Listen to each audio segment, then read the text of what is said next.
見せてやる。 Assalamualaikum, salam sejahtera dan bertemu kembali bersama Noro TV.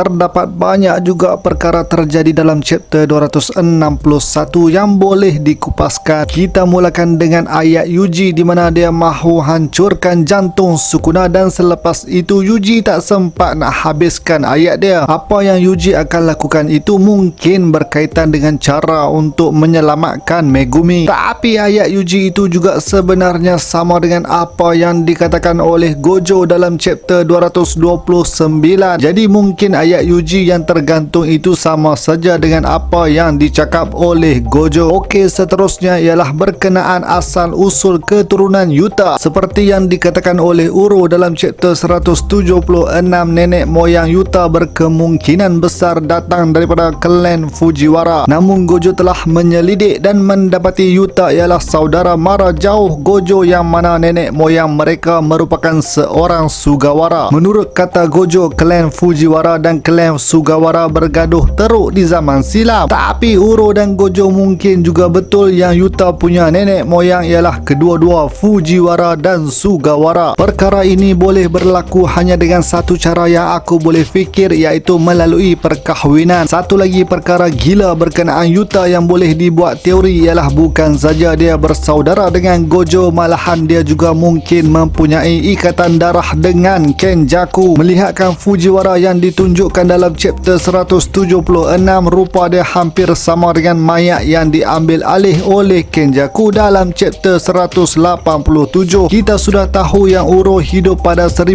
tahun yang lalu, manakala Kashimo pula pada 400 tahun yang lalu. Walaupun berbeza zaman, tidak mustahil Kenjaku berada dalam badan seorang Fujiwara 400 tahun yang sudah. Kalau betul teori ini, makin cantiklah watak Yuta dan penulisan cerita oleh Gege Sensei, kerana bukan saja Kenjaku dibunuh oleh cucu cicitnya, tetapi turut diturunkan kuasanya dari 1000 tahun yang lalu kepada orang yang betul. Yuta kini menggunakan kuasa nenek moyangnya untuk berada dalam badan satu lagi insan yang juga mempunyai ikatan darah dengan Yuta. Berkaitan dengan penulisan Gege Sensei, dia ni memang pandai buat keadaan nampak indah, bermakna, dan dalam masa yang sama gelap, kejam nak mampus. Contohnya macam persahabatan Gojo dengan Geto. Siapa sangka duo yang terkuat pada suatu ketika dulu ini berakhir dengan menjadi senjata gunaan dunia Jujutsu. Satu lagi perkara yang aku nak kupaskan daripada chapter 261 ialah tema kemanusiaan dalam Jujutsu Kaisen. Watak baik dalam Jujutsu Kaisen banyak yang digelar lemah jika dilihat dari sudut kemanusiaan, dan keputusan Yuta untuk ambil alih badan mayat Gojo telah menyingkirkan sifat kemanusiaan. Sebab tu Sukuna kembali ceria untuk bertarung semula dengan satu lagi sorcerer yang juga digelar monster seperti Sukuna. Perbezaan di antara Yuta dengan Gojo berkenaan menyingkirkan sifat kemanusiaan ialah Gojo kalau boleh dia nak hidup sebagai manusia biasa, bukan sebagai monster. Tapi lepas Geto tinggalkan Gojo, dia tiada pilihan lain melainkan untuk hidup dengan beban yang besar. Manakala Yuta pula dia sendiri yang sengaja menyingkirkan sifat kemanusiaannya semata-mata nak kalahkan Sukuna. Sukuna berhasrat untuk menghancurkan cita-cita Yuji, tapi kini sudah tentu dia lebih berminat dan tertarik dengan Yuta. Sukuna dah berseronok lawan dengan Gojo, teruja melihat kekuatan unik Maki, dan kini sudah pasti Sukuna lagi excited untuk berlawan dengan seseorang yang buang sifat kemanusiaan hanya sebab nak lawan sampai menang. Walau bagaimanapun, satu watak yang kita kenal takkan buang sifat kemanusiaan ialah MC kita, Itadori Yuji. Disebabkan ini jugalah Yuji sangat dibenci oleh Sukuna. Jika Yuta berjaya kalahkan Sukuna, ini akan membuktikan yang kata-kata Sukuna dan Uraume adalah benar, di mana sorcerers perlu tinggalkan sifat kemanusiaan untuk bertahta dalam dunia Jujutsu. Tapi kalau Yuji yang kalahkan Sukuna, kemenangan akan menjadi lebih indah adalah bermakna kerana berpegangan dengan sifat kemanusiaan tetap dapat tundukkan the strongest sorcerer in history. Tema dalam Jujutsu Kaisen ini turut menunjukkan yang new generation akan bertambah